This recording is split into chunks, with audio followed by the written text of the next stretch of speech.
So Donald Trump's attack on America continues, and it's really taking an ugly turn. Today, he's tweeting out more nonsense, but you got to see it because there is some truth to it as he's getting a lot of complaints from his very constituents. This is Trump tweeting out. He says, "Our great farmers and people in the hotel and leisure business have been stating that our very aggressive policy on immigration is taking very good, long-time workers away from them, with those jobs being almost impossible to replace," right? And anyone who's lived in America, visited America, etc., you'll know this, right? You'll know there's lots of undocumented workers that work in all types of jobs, be it car washes, dishwashers, they're working restaurants, cooks, they work heavily in agriculture, meat industry, right? Butchers, these kind of things, and hotel and leisure, of course. Trump himself has hired undocumented workers. This is just part of the daily life in the USA. And, this direct attack on these kind of workers is it's frankly sickening. I'll just be frank about it. Because, because if you live in the USA, you've probably been to many establishments that hire these kind of people. And they're just doing their job, going about their daily lives. And, Trump's sending his goons on them, basically. Trump also writes, I'll just say here, in many cases, the criminals, is what he refers to them as, allowed into our country by the very stupid Biden open borders policy are applying for those jobs. This is not good. We must protect our farmers, but get the criminals out of the USA. Changes are coming. We'll see what Trump ends up doing, but effectively what's going on right now is they're doing a lot of raids because they have a quotas to meet. That's Trump's ICE. They want to arrest and deport like 3,000 people a day. They want to do total 1 million people a year. And you can see some of the headlines. LA's immigration raid protests reached 7th day, right? People are certainly protesting this.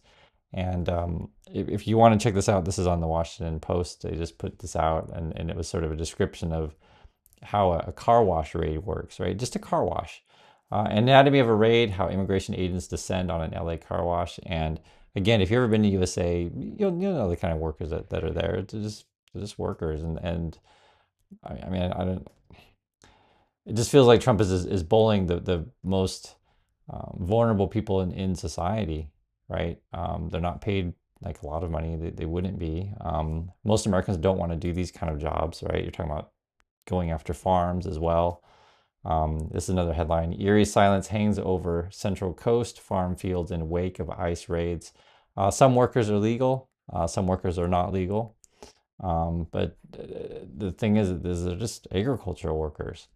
It's going to kill our industries in various service industries, be it, restaurants, nail salons, these kind of things. If you guys don't know, I was born in Vietnam. Many Vietnamese work in the nail industry.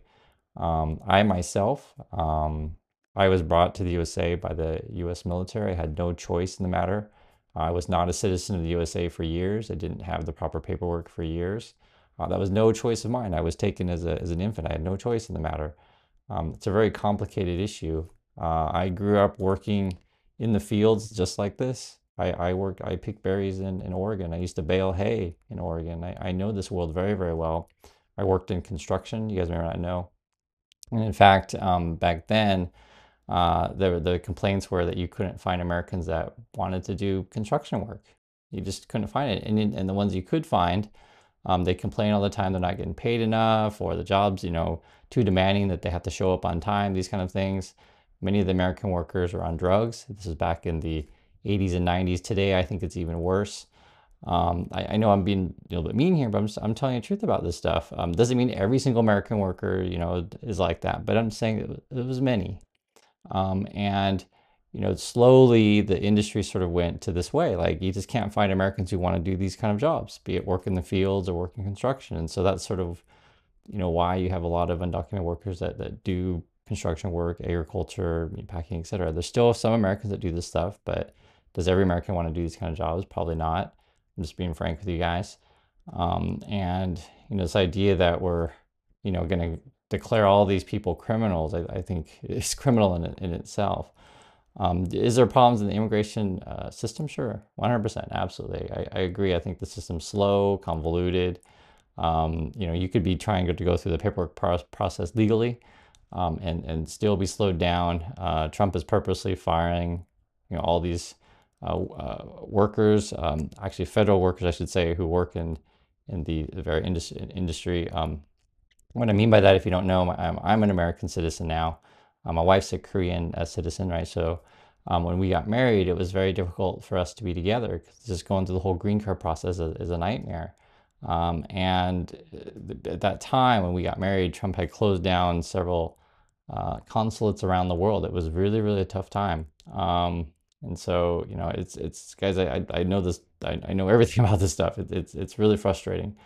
And you can just read about this stuff. It says fears of ICE raids upend life in LA County, from schools to Home Depot parking lots, right? Kids are afraid to go to their graduation.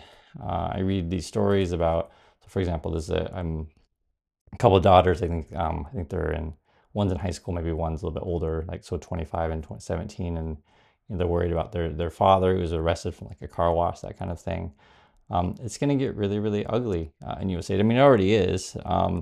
And if you protest or exercise your freedom of speech, they'll sic the military on you. This is now in Texas. Governor Greg Abbott sends Texas National Guard to sites of planned immigration protests, right? And I think the really big problem with this, and I mean, there's so many problems with this stuff, guys. I'm just being honest with you. There's a lot of racism involved. So now you have, if you just look the wrong way, black or brown in any sort of way, the immigration people, the ICE people, right? They come with masks because frankly, these people are cowards. They're all wearing masks. They don't want to show their identity, right? I think they know what they're doing is wrong, and they're just arresting everyone en masse, right? They may be after one person or whatever, but the problem is that these people are on quotas. Like they got like, oh, how can I arrest 3,000 people a day, right? How can I do that? Like, where can I go? And so they'll repeatedly go to the same businesses. And what happens is, like, if you keep going to the same restaurant to look for undocumented workers or the same car wash, etc., then the customers don't show up anymore because that's definitely going to chase away customers, right? You don't have no business with dealing with that kind of stuff. And even if you want to help the establishment, like the establishment can't even operate because there's just ICE officers around. It is basically a police state is the best way to describe it.